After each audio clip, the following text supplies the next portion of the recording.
Vamos a ir a nuestra serie del Evangelio de Marcos, la cual hemos titulado Jesucristo es asombroso. Estamos en el capítulo 14.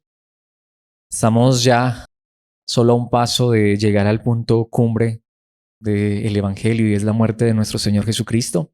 Estamos viendo entonces allí cómo esas últimas horas antes de Cristo ir a morir en la cruz sucedieron muchas cosas. De hecho, este capítulo es extenso, aún no lo terminamos. Vamos a ver hoy los versículos 43 hasta el 52 de Marcos 14. Leamos lo que la palabra de Dios tiene para decirnos y luego veamos lo que Dios nos quiere enseñar a través de su palabra. Dice la palabra de Dios escrita en la Nueva Traducción Viviente. En ese mismo instante, mientras Jesús todavía hablaba, llegó Judas, uno de los 12 discípulos, junto con una multitud de hombres armados con espadas y palos. Los habían enviado los principales sacerdotes, los maestros de la ley religiosa y los ancianos. El traidor, Judas, había acordado previamente con ellos una señal. Sabrán a cuál arrestar cuando yo los salude con un beso. Entonces podrán llevárselo bajo custodia. En cuanto llegaron, Judas se acercó a Jesús. Rabí, exclamó, y le dio el beso. Entonces los otros agarraron a Jesús y lo arrestaron. Pero uno de los hombres que estaban con Jesús sacó su espada e hirió al esclavo del sumo sacerdote cortándole una oreja. Jesús les preguntó, ¿acaso soy un peligroso revolucionario para que vengan con espadas y palos para arrestarme? ¿Por qué no me arrestaron en el templo? Estuve enseñando allí entre ustedes todos los días. Pero estas cosas suceden para que se cumpla lo que dicen las Escrituras acerca de mí. Entonces todos sus discípulos lo abandonaron y huyeron. Un joven que lo seguía solamente llevaba puesta una camisa de noche de lino. Cuando la turba intentó agarrarlo, su camisa de noche se deslizó y huyó desnudo. Esta es la palabra de Dios, este es el pasaje que vamos a estar estudiando. Y bueno, aquí ya vemos literalmente palpable el momento en el que arrestan a Jesús, literalmente el momento en el que se descubre quién es el traidor. Precisamente por eso le he puesto como título a esta enseñanza traición asombrosa. Bueno, recordarles que esa palabra asombro en la Biblia puede significar tanto algo positivo como negativo y en este caso pues sería negativo. Nos debe asombrar, nos debe dejar perplejos la traición que se cometió contra nuestro Señor Jesucristo. Pero lo interesante es que este pasaje que está envuelto en esa palabra traición, una palabra demasiado fuerte, una palabra que describe perfectamente lo que hizo Judas Iscariote. Sin embargo, de una u otra forma, también este pasaje nos enseña que nosotros, como lo vimos un par de enseñanzas atrás, hemos negado a Cristo tantas veces con nuestras acciones. Hay tantas formas de negar a Cristo Jesús. Quiera Dios que obviamente esa negación no sea total y completa. Como vimos, Pedro va a negar a Cristo. Es más, Cristo le dijo de antemano que lo iba a hacer. Sin embargo, aunque eso estuvo mal, no significó finalmente una deserción de Pedro. Y precisamente este pasaje está envuelto también en esto. Literalmente aquí encontramos, digamos, 4 historias en una.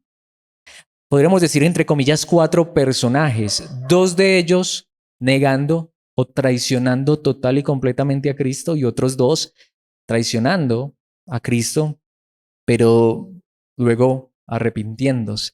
Así que yo creo que este pasaje nos deja algo muy claro, una vez más. Solo hay uno que es perfecto.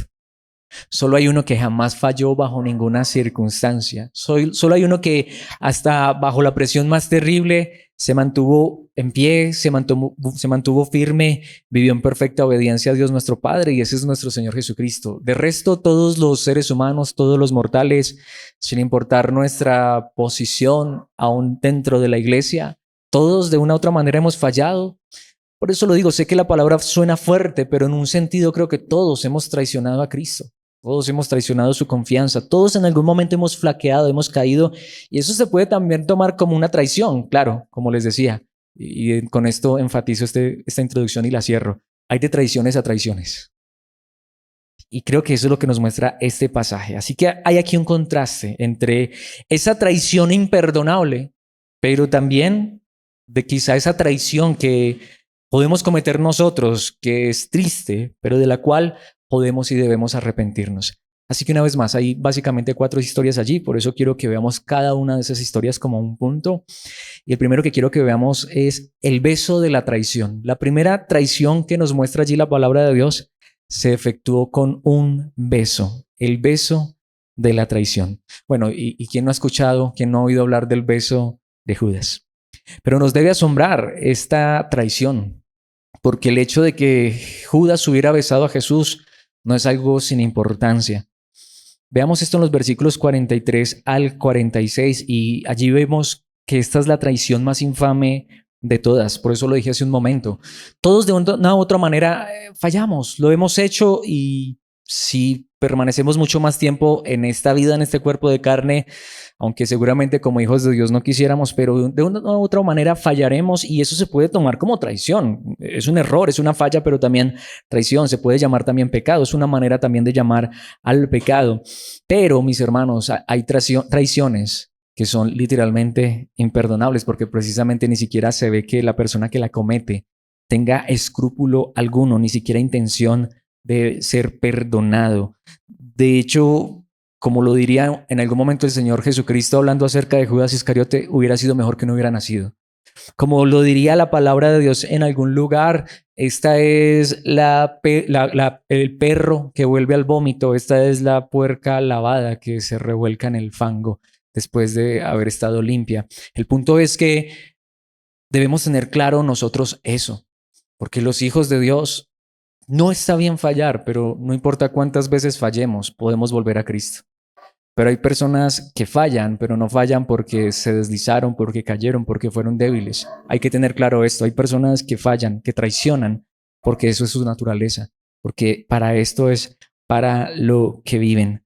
De otra manera, también se puede hasta llamar a esto, básicamente, la blasfemia contra el Espíritu Santo, cuando una persona conscientemente rechaza la verdad de Cristo. Veamos esto en los versículos 43 al 46. Dice el versículo 43.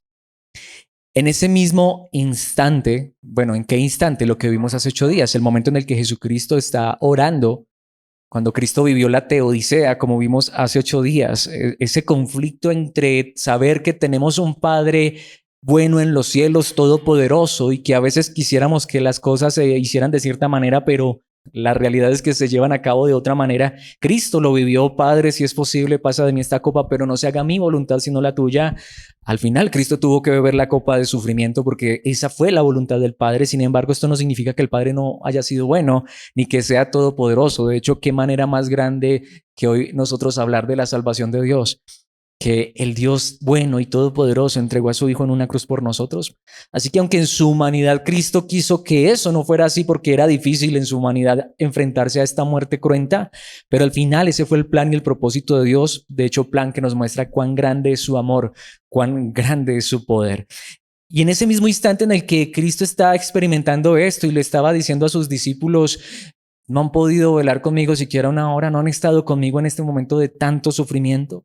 En ese instante donde estaban esas gotas de sudor como sangre sobre el rostro de Cristo por la angustia y agonía que estaba pasando, angustia y agonía que quería pasar con sus mejores amigos, pues precisamente en ese mismo instante, mientras Jesús todavía hablaba, llegó Judas. Y no cualquier Judas, uno de los 12 discípulos, junto con una multitud de hombres armados con espadas y palos. Y tengamos en cuenta que estos palos no son sencillamente por ahí cualquier garrote, sino estilo como los palos, que no sé cómo se llaman, pues nosotros coloquialmente le llamamos bolillo a lo que utiliza el policía. No sé cuál sea la forma técnica de llamar a este instrumento, pero precisamente eran unos palos especiales que utilizaban la guardia del templo. Así que literalmente vienen armados, como decimos nosotros, hasta los dientes para capturar a Cristo. Los habían enviado los principales sacerdotes, los maestros de la ley religiosa y los ancianos. Y eso que si, como vamos a ver en un momento, si leemos esta misma historia que está en los 4 evangelios, Mateo, Marcos, Lucas y Juan, nos cuentan esta misma historia. De hecho, si leemos esa historia paralela, encontramos muchísimos más detalles. No solamente ellos los habían enviado, es que algunos de esos principales sacerdotes y maestros de la ley religiosa, algunos de esos ancianos estaban allí presentes, solamente que se estaban resguardando detrás de los que estaban armados. Así que esto es muy interesante, dice el versículo 44, el traidor, allí está, Judas, había acordado previamente con ellos una señal. Sabrán a cuál arrestar cuando yo los salude con un beso, entonces podrán llevárselo bajo custodia. Ya no me voy a detener en algunos detalles, pero quiero avanzar porque precisamente llega el momento preciso, versículo 45. En cuanto llegaron, Judas se acercó a Jesús. Rabí, exclamó, Rabí, que es una expresión de admiración. Era como llamaban los discípulos a sus maestros en la antigüedad. Oh, qué respeto, qué admiración tiene Judas por Jesús. Y le dio el beso. Pero bueno, de hecho Lucas añade un detalle que en ese momento Jesús le dijo a Judas: con un beso traicionas al Hijo del Hombre. Jesucristo sabía obviamente que esto era una traición. Versículo 46, entonces los otros agarraron a Jesús y lo arrestaron. Pero entonces aquí es donde me quiero detener y hablar de los detalles de este pasaje en particular. Podemos ver allí realmente la infamia de esta traición. De hecho, aquí lo quiero decir, esta es la diferencia.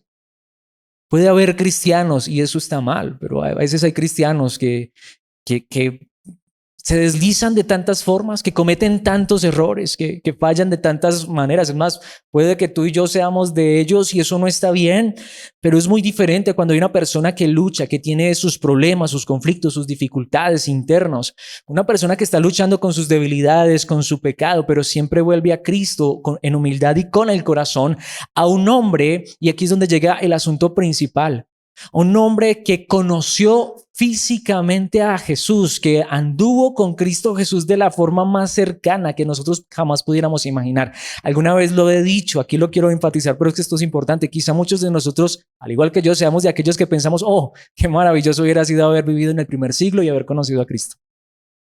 Haber caminado con él por allá, por las calles de Israel. Oh, qué maravilloso hubiera sido estar en una enseñanza de nuestro Señor Jesús. Qué maravilloso haber conocido el rostro de Cristo, saber de qué color eran sus ojos, cómo era su mirada. Mis hermanos, aquí tenemos a uno que de hecho aquí es donde viene el asunto. Todas estas personas que venían a capturar a Jesús de una u otra manera habían visto físicamente a Jesús. Lo habían distinguido, pero allí en la penumbra de la noche no, porque pues obviamente, y bien dicen los historiadores, que los judíos son bien parecidos, es decir, se parecen los unos a los otros, y más por allá, a quizá la 1, 2, 3 de la mañana. Pero ¿cuál es el asunto? Pero había uno que había estado tanto tiempo con Jesús, había pasado tanto tiempo físicamente con Jesús e íntimamente, hablando a nivel personal, a nivel físico, que sabía exactamente quién era Jesús. Así que para que no se fueran a confundir y arrestar a alguien que no fuera, él dijo: yo llego directamente donde él y le doy un beso. Judas sabía cómo era Cristo, sabía de qué color eran sus ojos, sabía hasta dónde llegaba su barba. Judas sabía de qué color era la túnica de Cristo. Perdón lo que voy a decir, pero hasta yo creo que Judas sabía a qué olía el sudor de Cristo. Yo sé que obviamente es un detalle ya exagerado, pero de verdad, tanto que él podía distinguirlo en la penumbra de la noche. Pero aparte de eso, déjenme decirles, aquí hay un detalle también muy interesante. Los judíos y más de esa época no eran como los argentinos de nuestra época, que cada que se ven dos argentinos se saludan de beso. No eran ni lo uno ni lo otro, tampoco eran los más apáticos. De hecho, es curioso, para ellos saludarse de beso aún entre hombres, que lo hacían, pero no lo hacían con cualquiera. Lo hacían solo con las personas que eran más íntimas, más cercanas. Nuevamente, no como los argentinos, otras culturas donde es común que hasta los hombres se saluden de beso, así se acaben de conocer, le presentan a alguien y ya se están dando un beso. No, ellos eran reservados, pero digámoslo así, eran muy reservados con aquellos que no conocían, pero aquellos que hacían parte de su círculo más íntimo, con ellos tenían todo su corazón abierto. Y eso es lo que también nos está mostrando la palabra de Dios. Aquí tenemos a un hombre que, humanamente hablando, de manera física y externa, tenía la mayor intimidad con Cristo Jesús, pero eso no es suficiente. Mis hermanos, no es suficiente conocer los detalles de Cristo, no es suficiente conocer al Jesús aún de la Escritura. Es necesario que el Cristo de la Escritura, que Jesús de Nazaret, esté en nuestro corazón. Mis hermanos, de hecho para mí esto es demasiado fuerte. Podemos ver el nivel de traición de este hombre, pero no solamente de este hombre, insisto, ¿Con quién viene este hombre o quiénes vienen con este hombre? Guardias armados hasta los dientes, enviados por los líderes más importantes de la época de Jesús. Podemos ver una vez más cómo la religión no puede hacer nada por el hombre, pero tengamos cuidado. Pero tampoco aún esa cercanía física puede hacer nada por el hombre. Yo podría estar tan cerquita de Jesús que, como lo dije hace un instante, por ósmosis, es decir, por estar tan pegado físicamente a Jesús, hasta se me impregne el olor de Cristo Jesús. Pero aún así, no tener una relación verdadera con Cristo Jesús. Y finalmente, a la más mínima oportunidad o cuando se me ofrezca algo que parezca mucho mejor, pues voy a cambiar a Cristo por eso. Judas lo cambió por 30 monedas de plata. Y no es como muchos habían dicho, que él de pronto era que tenía algunas intenciones revolucionarias. De ninguna manera, simple y llanamente es un traidor. Esto recuerda las palabras del proverbista en el Proverbio capítulo 27, versículo 6, uno muy fuerte, pero muy real. Las heridas de un amigo sincero son mejores que muchos besos de un enemigo. Y es la realidad. Cuando uno se hace muy amigo de las personas, pues porque uno es un ser humano y la otra persona también, porque somos de carne y hueso, a veces cometemos tantos errores y tantas fallas que hasta un amigo, queriendo o sin querer, es decir, puede ser que en algún momento por intenciones equivocadas o a veces con buenas intenciones, uno pueda herir a una persona que es realmente su amigo, su hermano. Yo creo que a todos nos ha pasado. Le hemos fallado a los seres que más amamos, ¿o no? Puede ser que, como le digo, hay niveles, pero todos de una u otra manera nos hemos fallado, así que es necesario distinguir entre errores y fallas que se pueden llegar a cometer porque estamos en un cuerpo de carne. Pero qué diferente es cuando tienes a alguien que hasta pretende ser importante para ti, que te quiere demostrar supuestamente cuánto te ama, cuánto te quiere, que hasta tiene tanta confianza que te da un beso, pero al final termina siendo tu peor enemigo. Bueno, si alguien se identifica con esta palabra, pues Cristo lo vivió. Cristo supo lo que es experimentar heridas de amigos. Es más, pongámoslo en el contexto de la última noche de Cristo en esta tierra antes de ir a morir en la cruz. Sus mejores amigos, que eran sinceros, también le fallaron, se quedaron dormidos en una época, en un momento muy particular, en una fiesta donde de hecho era común que la gente se quedara despierta hasta el amanecer. Era la Pascua. Era la celebración de la salida hacía muchos años de la nación de Israel o del pueblo de Israel de Egipto. Normalmente las personas ese día particular se amanecían, porque recordemos que la Pascua se efectuó a medianoche, la primera Pascua, la que ocurrió en Israel, y ya cuando vino el ángel de la muerte y mató a los primogénitos, finalmente, ¿qué pasó? Al amanecer, el rey de Egipto dejó ir al pueblo de Israel. Ellos estaban amanecidos, así que era una celebración donde comúnmente la gente no dormía. Y de hecho, más adelante vamos a ver un detalle de esto. Es decir, vamos a poner un ejemplo. Yo sé, obviamente guardando sus diferencias, pero es como el 31 de diciembre.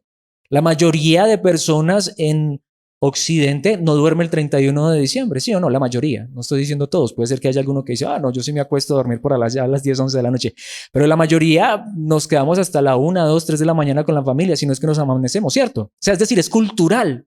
Se está celebrando algo y uno espera el año nuevo, en fin, es algo que es normal, no estoy aquí predicando sobre esto, ni mucho menos, es solo un ejemplo.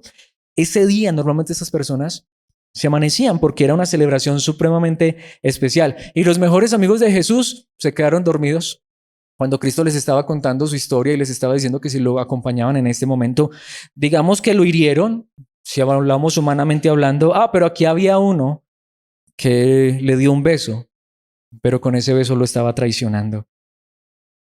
De hecho, como diría el mismísimo Señor Jesucristo, es más, parece ser que esta oración hace parte de lo que vimos hace 8 días, solamente que Juan lo extiende un poco más, porque Cristo oró esto antes de ir a morir en la cruz.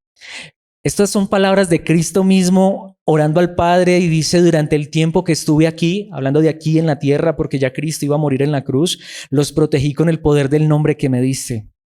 Los cuidé para que ni uno solo se perdiera. Ahora, eran seres humanos, de carne y hueso, llenos de errores y de fallas. Y si no me crees, pues esta enseñanza y las que siguen nos siguen hablando de los errores de estos seres humanos, de Pedro, de Jacobo, de Juan, de los discípulos, de los seguidores de Cristo. Sin embargo, ¿saben por qué ellos no se perdieron? Porque Cristo los cuidaba. Dice, los cuidé para que ni uno solo se perdiera, excepto el que va camino a la destrucción, como predijeron las Escrituras, mis hermanos. Ese es el asunto. Hay de traiciones a traiciones. Cuando uno mira a los discípulos, cuando uno ve la vida de los discípulos, es más, lo hemos estado haciendo. Ya casi estamos por concluir Marcos. Hemos visto que los discípulos eran personas falibles, llenos de errores y de fallas. Sin embargo, eran discípulos, pero dentro de esos había uno que aparentaba ser el mejor. Nadie dudaba de él, pero ¿cómo traicionó a nuestro Señor? Ahí es donde hay diferencias abismales. Todos nosotros le hemos fallado a Cristo, ¿o no? Todos nosotros hemos cometido tantos errores, pero llegar al nivel de Judas, no fue que Judas simplemente cometió un error, es que Judas era un traidor. Qué fuerte, ¿no? Pero esto nos lleva a la segunda traición y ahora se nos presenta un personaje muy conocido, muy famoso, que también traicionó a Cristo en este mismo momento. Por eso, en segundo lugar, el arma en la traición. Y alguna vez hemos escuchado, ¿cierto?, al famoso Pedro cortándole la oreja a uno de estos hombres que vino a arrestar a Jesús. Bueno, de hecho, Marcos no dice que era Pedro, pero cuando leemos los demás relatos en los otros evangelios sabemos que era Pedro, ya quedó al descubierto. Pero esto es muy interesante. Dice el versículo 47, y solo veamos esto, solo en este versículo 47. Pero uno de los hombres, aunque, bueno, es curioso lo que les decía, aquí Marcos no nos dice quién, pero ya sabemos obviamente que es Pedro. Lo que les decía, Juan, el evangelista Juan dice que es Pedro. Es más, hasta nos dice cuál era el nombre del hombre a quien Pedro le cortó la oreja, que como han dicho los comentaristas, si es correcto, Pedro le cortó la oreja no porque tuviera mala puntería, sino porque lo más seguro es que Malco se agachó o hizo un quite, pero Pedro era por la yugular. Eso es cierto. Pero uno de los hombres que estaba con Jesús sacó su espada e hirió al esclavo del sumo sacerdote cortándole una oreja. Ahora, hay quienes han dicho, hombre, pues es que ahí es donde debemos entender a Pedro. Es que Pedro dijo que estaba dispuesto a morir por Cristo Jesús y aquí lo vemos en acción. Hasta hay personas que han defendido esto. Pues déjenme decirles, esto es una traición a Jesús. ¿Y saben por qué? Por muchas razones. Solo pensemos en algunas de ellas. Mis hermanos, esta es la pregunta. ¿Qué Cristo había venido a ganar un reino terrenal? ¿Que Cristo andaba con espadas y palos para arriba y para abajo? ¿Cristo era un revolucionario? No. Y ya vamos a ir en un momento a ver algunos pasajes, pero ¿qué acaso Cristo no enseñó que él era manso y humilde? ¿Cuántas enseñanzas hemos visto en Marcos? Y seguramente que no están allí todas las enseñanzas, pero Pedro sí estuvo en todas y cada una. No puedo decir completamente seguro, pero creo que Pedro no se perdió ninguna. Y si se perdió alguna, pues seguramente la extrañó. Pero a lo que me refiero es que es obvio que Pedro era uno de los discípulos de los que no se perdía enseñanza de Jesús. Siempre estuvo con Jesús. ¿Cuántas enseñanzas tuvo Pedro con Jesús? ¿Cuántas veces Cristo enseñó que él no venía por un reino terrenal? Lo que Pedro está haciendo aquí es contrario a la verdad que Cristo estaba enseñando hasta este momento. Perdón el ejemplo que voy a poner, pero es el creyente que dice, hombre, sí, yo soy cristiano y todo eso, pero donde a mí me la saquen, pues este puño no es cristiano. Este machete no es cristiano, esta arma no es cristiana. A lo que me refiero es que a un cristiano le puede pasar. ¿Está eso bien? No. Pero vemos esto. Es decir, es como si Pedro dijera, no, es que yo estoy dispuesto a dar mi vida por ti, Jesús. Cuando Cristo ya le dijo que lo iba a negar, pero es que si es con espada en mano, pues cualquiera. Pero el punto es que Cristo no venía a pelear una batalla. Cristo no venía con espada en mano. Cuando Pedro sacó esa espada y arremetió contra Malco, contra el esclavo del sumo sacerdote, estaba yendo contrario al plan y el propósito de Dios, pero no solamente un plan y propósito que hubiera estado oculto. Ya Cristo les había hablado a estos hombres más de una vez que él iba a morir, que iba a resucitar, así que él no necesitaba que Pedro lo defendiera. De hecho, es tan curioso que Mateo añade una nota allí al pie. Como les dije, Juan nos dice que este era Pedro y que el hombre al que Pedro hirió se llamaba Malco. Pero Mateo nos dice que Jesús hasta le citó allí palabra y le dijo, el que a hierro mata, a hierro muere. Eso sí está en la Biblia. Eso sí no es un dicho popular. Y no solamente le dijo al que a hierro mata, a hierro muere. En Mateo también se amplía la cita y Jesús le dijo a Pedro, Pedro, si yo quisiera, le diría al Padre que envíe 12 legiones de ángeles. Se podría traducir 12 batallones de ángeles para que vengan y peleen por mí. ¿Tú crees que el problema es de espada? Entonces notemos, este es el hombre que es cristiano, que cree en Dios, pero cuando se enfrenta a esos conflictos de la vida, lo que les digo, no le importa sacar el puño, sacar la espada, sacar el revólver. revólver. Ahora, tengamos cuidado. Alex, y que Dios me guarde de que alguien lo piense, Alex no está diciendo que eso está bien. No, no, no, no. De hecho, lo que estamos viendo es que esto también es traición. En ese momento no estamos actuando como verdaderos cristianos, pero ¿le puede pasar a un cristiano verdadero? Pues le pasó a Pedro. Pedro era el que, de los que decía, pues yo soy cristiano, pero esta espada no. Y lo demostró tanto que cuando llegaron, entonces él fue el primero que sacó la espada y se fue. Y Jesús lo tuvo que decir, hey, Pedro, la pelea no es así. Cuando tú y yo actuamos de esa manera, preguntemos, ¿hemos sido a veces como Pedro, impulsivos? ¿Nos han sacado la rabia y le hemos mentado la madre al otro? ¿Queremos tomar la justicia en nuestras propias manos? ¿O cuántos nos identificamos con Pedro? Bueno, yo no trato de ser así, pero le pasa a uno, ¿cierto? Se deja llevar por los impulsos. Bueno, que Dios nos guarde, pero ¿así actuó Cristo? Lo van a arrestar injustamente, lo van a matar. ¿Sacó Cristo la espada? ¿O él podía pedirle al Padre 12 legiones de ángeles? ¿Qué hubieran hecho esos 12 batallones de ángeles? No, pues hubieran acabado con Raimundo y todo el mundo. ¿Sí o no? Pero lo hizo Cristo. Cuando tú y yo hemos actuado impulsivamente, ¿hemos actuado como Cristo? A lo mejor como Pedro. Pero el punto es que aquí Pedro está traicionando a Jesús. Aquí Pedro está actuando como un simple mortal llevado de sus emociones y de su parecer. ¿Qué acaso Pedro no fue uno de los que estuvo en el Sermón del Monte en Mateo capítulo 5, versículo 9? Jesús enseñó, Dios bendice o benditos, bienaventurados, Dios bendice a los que procuran la paz porque serán llamados hijos de Dios. ¿Está actuando aquí Pedro como un procurador de paz?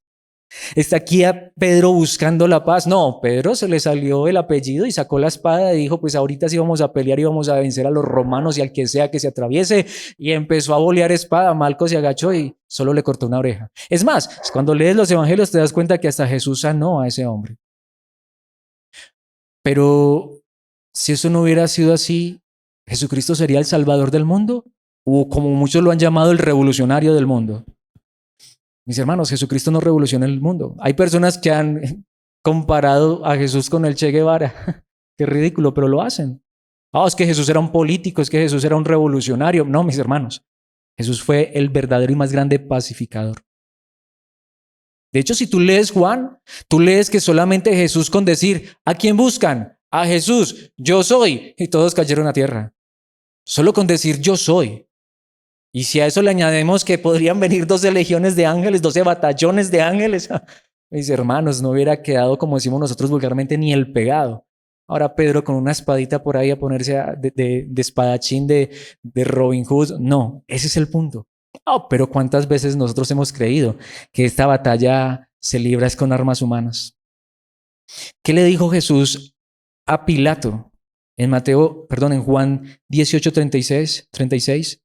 Cuando se le preguntó de dónde era su reino, que si era un rey, Jesús contestó, mi reino no es un reino terrenal. Si lo fuera, mis seguidores lucharían para impedir que yo sea entregado a los líderes judíos, pero mi reino no es de este mundo, aunque Jesús pudo haber dicho ahí, aunque por ahí hubo uno que quiso, Pedro.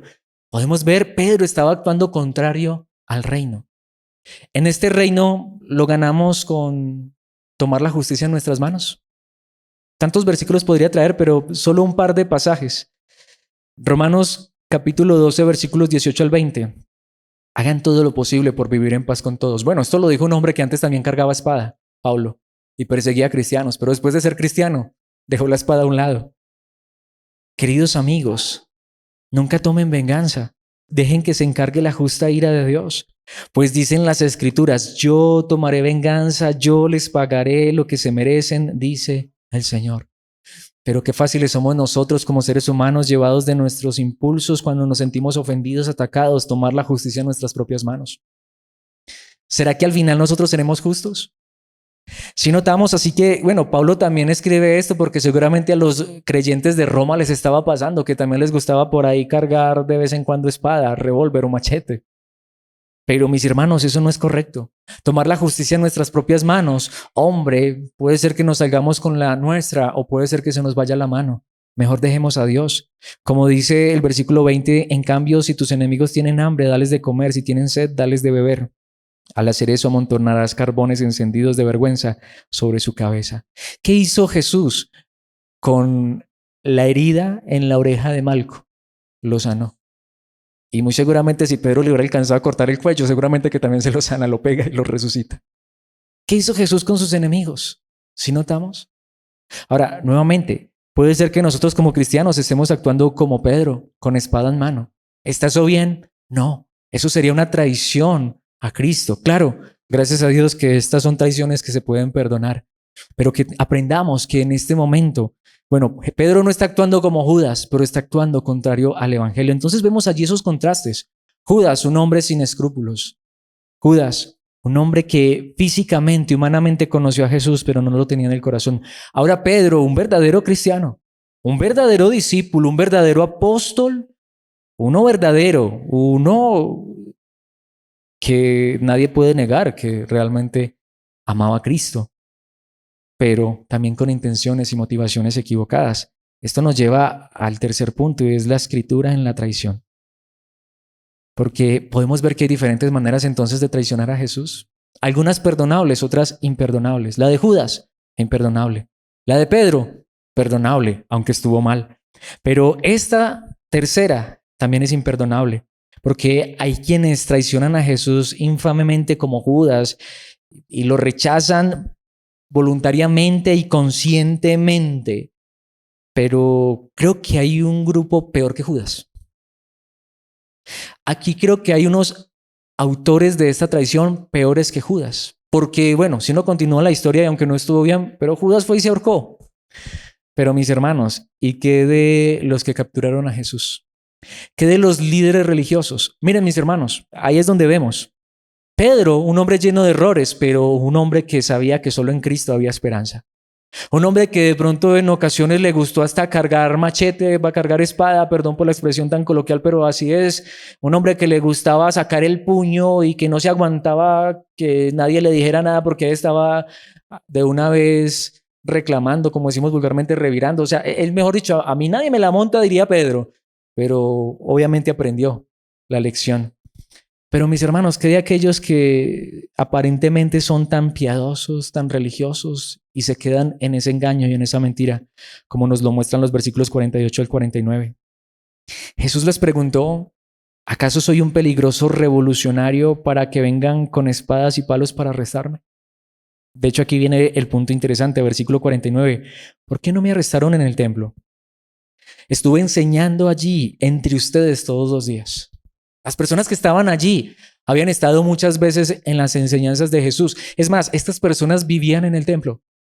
Aquí estaban los sacerdotes, aquí estaban los ancianos. ¿Y saben cuál es el punto? Y vinieron, capturaron a Jesús, luego lo mataron y siguieron siendo religiosos. Mis hermanos, esa es la peor condición del ser humano. Nuevamente, no estoy diciendo que lo que hizo Judas estuvo bien, más adelante hablaremos de eso. Judas fue y se ahorcó, eso estuvo terriblemente mal. Eso no es señal de ninguna manera de arrepentimiento, porque el verdadero arrepentimiento es volver a Dios. Pero, mis hermanos, lo que decimos, el cargo de conciencia le pesó más a Judas. Eso sí tuvo cargo de conciencia, no arrepentimiento. Pero estos son los peores hipócritas de todos. Estos son aquellos que están frente a la verdad. Estos son los que saben realmente la diferencia entre el engaño y la verdad, pero prefieren el engaño porque les trae ganancias. ¿Por qué no me arrestaron en el templo? Estuve enseñando allí entre ustedes todos los días, pero estas cosas suceden para que se cumpla lo que dicen las escrituras acerca de mí. Mis hermanos, ahí es donde vamos. Una vez más hago la pregunta, y lo sabemos por la lectura de la palabra. Estos hombres eran tan traidores, tan infames, tan malvados como Judas. Pero estos, mis hermanos, siguieron su vida religiosa como si nada. Al otro día, o mejor dicho, claro que esto es lo interesante. Esta gente debería estar celebrando ahora la Pascua. ¿Qué estaban haciendo? Capturando a un inocente. Pero seguramente que al otro día, o a lo mejor después de que hicieron el arresto, bueno, claro es que si conocemos la historia, pues al otro día se pusieron fue a ir por allá donde Pilato y todo eso, no les importó su celebración. El punto es que estos son los que aparentan y viven toda la vida una apariencia. Tengamos cuidado, estos son los más peligrosos. Una vez más, estos son los que nunca se arrepienten. Siempre justifican sus acciones. Como dice Lucas capítulo 22, versículo 52, pensemos. Entonces Jesús habla a los principales sacerdotes, a los capitanes de la guardia del templo y a los ancianos que habían venido a buscarlo, no todos, pero algunos de ellos: ¿acaso soy un peligroso revolucionario para que vengan con espadas y palos para arrestarme? Les preguntó. ¿Por qué he traído este versículo? Porque este versículo dice: allí había también principales sacerdotes, allí había también capitanes de la guardia del templo, allí había ancianos, allí había religiosos. Como quien dice, vamos a ver que sí capturen a Jesús. Podemos ver, claro, y los que no estaban allí, pues estaban de acuerdo.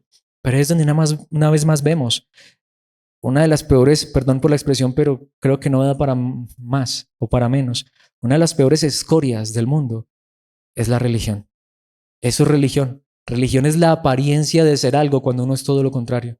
Religión es la apariencia de ser santo cuando lo único que uno es un pecador. Religión es la apariencia de ser mejor que los demás cuando uno es peor que los demás. Religión es la apariencia de estar cerca de Dios cuando está uno más lejos de Dios. Religión es la apariencia de ser ejemplo para otros cuando lo último que uno sería un ejemplo. Eso es la religión. Religión es saberse la Biblia al derecho y al revés, pero no vivir esa verdad. Nada más hoy estaba hablando con un pastor de muy lejos que me decía: lo más importante del evangelio es vivir lo que se predica. De hecho, me estaba invitando a irme de misionero a un lugar muy lejos. Y me decía, porque por aquí sí se necesita es personas que conozcan la verdad, pero lo más importante, donde él se encuentra, él dijo: aquí más que palabras se necesitan acciones, y ese es el verdadero evangelio. Hablar es fácil. Aprenderse la Biblia es fácil. Hay personas que tienen tanta memoria. Yo he conocido personas que recitan libros enteros de la Biblia de memoria. Hombre, qué maravilla. A mí me gustaría tener esa memoria prodigiosa. A mí me gusta el estudio, pero yo me puedo aprender la Biblia al derecho y al revés y no vivirla. Y puede ser que me resulte difícil hasta aprenderme un versículo de memoria, pero esta verdad cala en mi corazón. Eso es lo importante. Mis hermanos, estos también eran traidores. De hecho, de los más infames de todos. Y una vez más, después de que sucedió todo esto, ellos siguieron con su parafernalia, ellos siguieron con su religiosidad.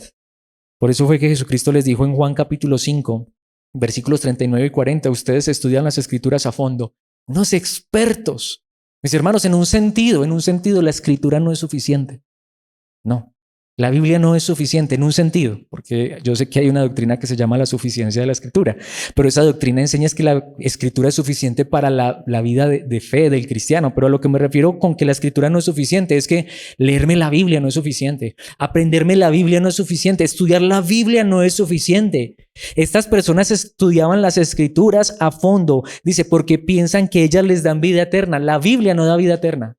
Aquel de quien habla la Biblia, aquel a quien señala la Escritura, es el que da vida eterna, Cristo Jesús.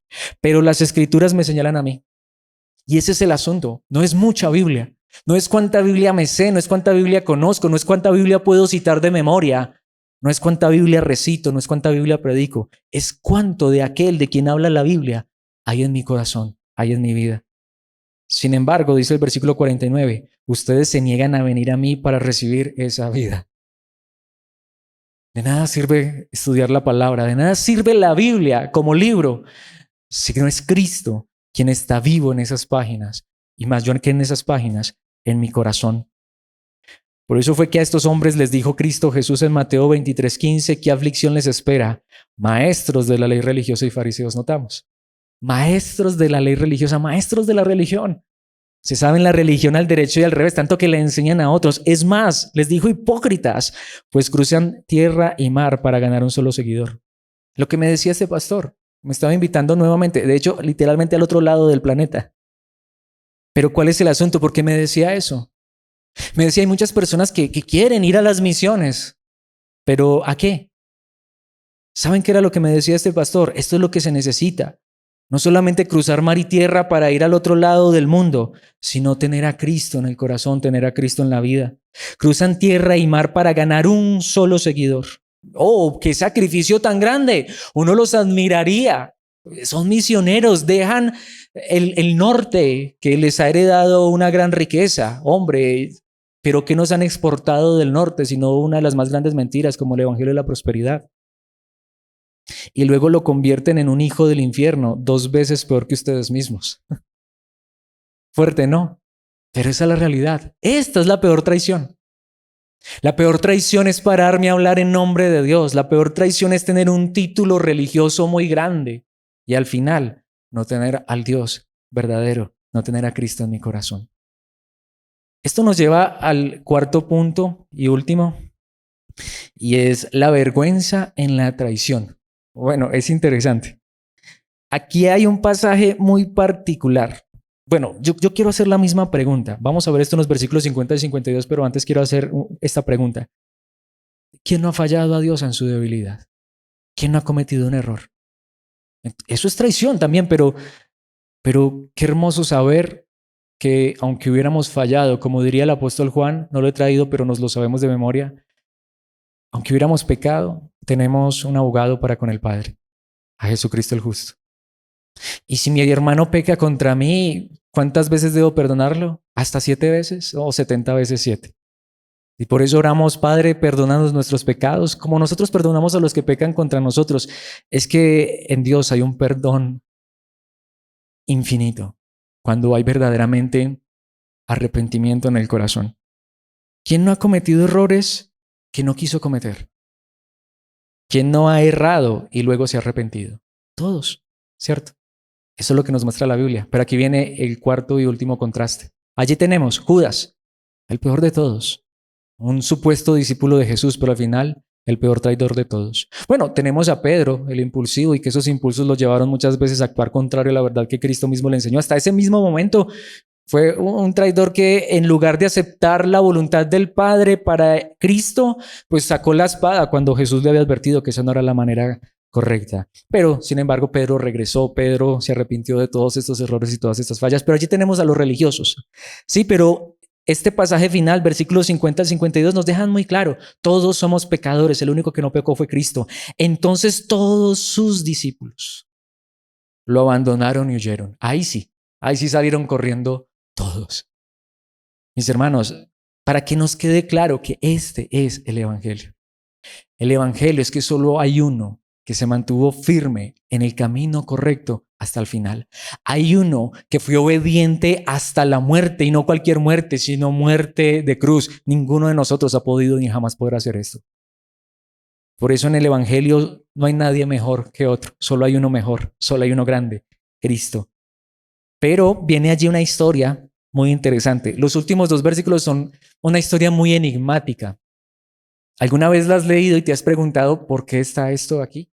Leámosla y luego veamos la posible y más segura respuesta. Un joven que lo seguía solamente llevaba puesta una camisa de noche de lino. Cuando la turba intentó agarrarlo, versículo 52, y así termina la historia, su camisa de noche se deslizó y huyó desnudo. ¿Alguna vez has leído esta historia? ¿Qué pasó aquí? Pues todo lo que nos viene enseñando la palabra de Dios, y ahora esta historia, ¿esto qué tiene que ver? ¿Quién es ese joven? Hombre, ¿a quién se le ocurre salir por allá en pijama a una enseñanza de Jesús? Bueno, entendemos precisamente que ya para este momento Jesús no solamente estaba con los 12. Una vez más, seguramente allí ya había varias personas de los mismos seguidores de Cristo, hasta un joven con una pijama, lo que diríamos nosotros una pijama, y solo una pijama. Y los mejores teólogos, los mejores comentaristas se han hecho la pregunta, bueno, creo que todos los que hayan pasado por aquí se hayan hecho la pregunta, ¿quién es este personaje? Pero lo que digo, los mejores teólogos, los mejores comentaristas han llegado a una conclusión que parece ser la más obvia, la más lógica, y es que esto es una autobiografía. ¿Qué significa eso? Que este es Juan Marcos. Y eso es lo interesante. Y nos quiere dar la idea como que este era el jovencito, porque se entiende por todo lo que la Biblia habla de Juan Marcos, el mismo que escribe, el que está escribiendo este evangelio. Se entiende porque él no era un discípulo, no era uno de los apóstoles. Bueno, sí era un discípulo, pero no de los apóstoles. Pero se entiende por el lenguaje que se usa y porque esto era muy común en esa época, que el que escribía el libro no se mencionara, es decir, no hablara de su nombre, pero que normalmente pusiera una nota en el escrito que diera a entender quién era. Pero es curioso porque si este es Juan Marcos, ¿saben qué nos quiere enseñar? Que él era el jovencito que de pronto asistía por allá a las enseñanzas de Cristo, a lo mejor porque lo llevaba la mamá, a lo mejor porque lo llevaba el tío Bernabé, ¿recuerdan? Que Juan Marcos era sobrino de Bernabé. Es más, la iglesia se estuvo reuniendo un tiempo en la casa de Juan Marcos. Pero ya sabes, el desinteresado, hombre, ¿qué hace un jovencito en pijama? A lo mejor se venía a dormir a la enseñanza. Parece que no le interesaba. Bueno, tengamos cuidado. En un sentido, eso es traición a la verdad. Oh, qué pereza ¿Te imaginas ese desinteresado? Porque esa mamá no lo corrige, no lo castiga. ¿Ah? Se viene es que en pijama para la iglesia. Bueno, recordemos que la iglesia no es el lugar, sino tú y yo. Se viene a la congregación a dormir. ¿Sí? Mis hermanos, pero si este es Juan Marcos, ahí vemos, qué vergüenza. Por estar en esa condición, un día se llevó su susto y les tocó salir corriendo porque quién se iba a esperar esto. Y lo peor de todo es que lo fueron a agarrar y cuando lo fueron a agarrar, lo agarraron de la pijama y lo único que tuvo fue quitarse la pijama y salió corriendo desnudo. Bueno, si en el siglo XXI, bueno, de pronto en el siglo XXI ya hay mucha gente que no le interesa salir desnuda a la calle ni exhibirse desnuda. Pero bueno, para quienes tenemos pudor, yo creo que eso debe ser muy vergonzoso uno estar desnudo por ahí en la calle. Pero imaginémonos hace 20 siglos, en una época donde el pudor era realmente serio y donde tú no veías por ahí una persona que estuviera desnuda más que el endemoniado Gadareno hizo porque estaba loco. Y uno llegar sin ropa a la casa. Pero ¿cuál es el asunto? Si este es Juan Marcos, y una vez más, los mejores comentaristas y los mejores teólogos llegan a la conclusión que este es Juan Marcos diciendo, vea, yo fui uno de aquellos, tan desinteresado como tan apático a las cosas, aunque por allá iba, por allá estaba, y me pasó este cacharro, me tocó ese día salir corriendo y llegar desnudo a la casa. Pero si este es Juan Marcos, pensemos, aquí es donde tengamos cuidado de juzgar a la ligera. Y aquí es donde brilla el Evangelio de manera tan gloriosa. Este jovencito que parece ser que de muchas formas fue necio, fue negligente. Lo que digo, quién sabe a cuántos les caería mal Juan Marcos. ¿Y por qué lo estoy diciendo? Porque de hecho la Biblia enseña que hubo uno que le cayó tan mal Juan Marcos y su actitud, que no quería saber nada de él, tanto que se peleó con el tío de Juan Marcos. ¿Y saben quién es? Uno de los hombres que más admiro yo. La historia está en Hechos capítulo 15, versículos 36 al 39. Después de un tiempo, Pablo le dijo a Bernabé, volvamos a visitar cada iglesia de las ciudades donde ya antes predicamos la palabra del Señor para ver cómo andan los nuevos creyentes. Ya Pablo había ido de gira misionera por allá, pero por Asia Menor, mejor dicho, les había ido súper bien y le propone a Bernabé, tío de Juan Marcos, que fueran a visitar las iglesias. Y saben, versículo 37, Bernabé estuvo de acuerdo y quería llevar con ellos a Juan Marcos. No, pero conociendo el historial de Juan Marcos es más, versículo 38. Pero Pablo se opuso terminantemente ya que Juan Marcos los había abandonado en Panfilia y no había continuado con ellos en el trabajo. Una vez más, de esos jovencitos que van a la iglesia porque los llevan, de esos jovencitos que hasta se van en pijama para la congregación a escuchar la enseñanza y se quedan dormidos, de esos que han pasado unas vergüenzas por ahí, de esos que cogen el trabajo y lo dejan tirado. De esos que un día, muy entusiasmados, muy animados, sí, vamos tío, yo lo acompaño en el viaje misionero, pero por allá se devolvió porque no le gustó mucho eso. ¿Y saben qué sucedió con esto? Versículo 39. Su desacuerdo fue tan intenso que se separaron. Pablo no quería saber nada de Juan Marcos, muchachito caprichoso, malcriado, aburridor. Si notamos, Bernabé tomó a Juan Marcos consigo y navegó hacia Chipre y la historia sigue. Se separaron Pablo y Bernabé. ¿Por culpa de quién? Juan Marcos. Si notamos, o sea, si tú y yo, este fuera un jovencito que asiste a la iglesia, ¿daríamos tú y yo un centavo por Juan Marcos? Pero ¿quién se llegaría a imaginar que eventualmente fue el hombre que Dios usó para escribir posiblemente el primer relato del Evangelio? Porque se cree que Marcos, el Evangelio según Marcos, es el primer relato del Evangelio, el primer relato escrito de la vida de Jesús. Tengamos cuidado. Uno podría pensar que Juan Marcos era un traidor. Bueno, lo traicionó su vergüenza. Un día le tocó llegar hasta por allá a la casa desnudo por no tener cuidado, pero mis hermanos, eventualmente Dios lo usó grandemente, tanto que saben que esta historia, si se puede decir que termina, y precisamente yo termino, se puede concluir en 2 de Timoteo 4:11. Este ya es el final del ministerio de Pablo, posiblemente el final de la vida de Pablo. Solo Lucas está conmigo, dice Pablo. Él está encarcelado. Le está diciendo esto a Timoteo y dice, trae a Marcos contigo cuando vengas porque me será de ayuda en mi ministerio. Ese jovencito que lo que les decía, que a lo mejor parece que no mostraba mucho interés, que ese día huyó, muy seguramente es él, desnudo, le tocó salir corriendo desnudo, parece ser el que le tocó pasar la mayor vergüenza. Ese jovencito que en su momento dejó tirados a Pablo y a Bernabé y por el cual Pablo y Bernabé hasta se enemistaron, terminó siendo un hombre que Dios usó. De hecho, un hombre que Pablo tuvo que reconocer que le sería de ayuda en su ministerio. Por eso el título de esta enseñanza es Traición Asombrosa, y esto es lo que más me asombra. Lo que más me asombra es que no importa si hemos fallado, no importa si quizá no hemos sido los mejores, porque de hecho no lo somos. No importa si quizá nos podamos identificar más con Juan Marcos, el que a veces puede ser tan desatendido, como que no le presta atención, hasta las demás personas lo puedan ver como, ay, qué pereza, como qué persona tan maluca, tan difícil. Pues saben que es lo importante, estar con Cristo, estar en Cristo. Porque aunque fuéramos de esas personas, Él es capaz todavía de transformarnos, de cambiarnos. Mientras entendamos que lo más importante de nuestra vida es que todo lo que somos lo pongamos en Dios. Aunque hoy no seamos los mejores, pues Dios no llama a los mejores. Dios llama de lo peor, de lo vil y menospreciado. Él es el que capacita, Él es el que perfecciona, Él es el que perdona, Él es el que nunca falló y murió por aquellos que de tantas maneras le hemos fallado, que de tantas maneras posiblemente y seguramente lo hemos traicionado, pero Él nunca lo ha hecho con nosotros. Él ha permanecido y permanecerá fiel. Tengamos cuidado de juzgar, porque el evangelio es que Cristo vino a salvar a pecadores. Judas lo rechazó. Bueno, problema de Judas. Los líderes religiosos, con todo y su religión, lo rechazaron. Problema de los líderes religiosos. Pedro actuó mal, pero finalmente descansó en Cristo. Marcos actuó mal. No era el mejor, pero es uno de los que nos da uno de los relatos más fieles de la vida de nuestro Señor. Y es uno que, ¿cómo se muestra a sí mismo? Terminemos haciéndonos esta pregunta. Si tú y yo fuéramos Juan Marcos, ¿cómo quisiéramos que nos recordara la posteridad? ¿Como el mejor? ¿O como el que un día le tocó huir todo avergonzado sin ropa? Pero también sabemos que Dios no es injusto. Sin embargo, no solamente nos debemos quedar con esa idea de Juan Marcos, sino un hombre redimido por la gracia de Dios, como todos aquellos que hemos puesto nuestra fe en Cristo.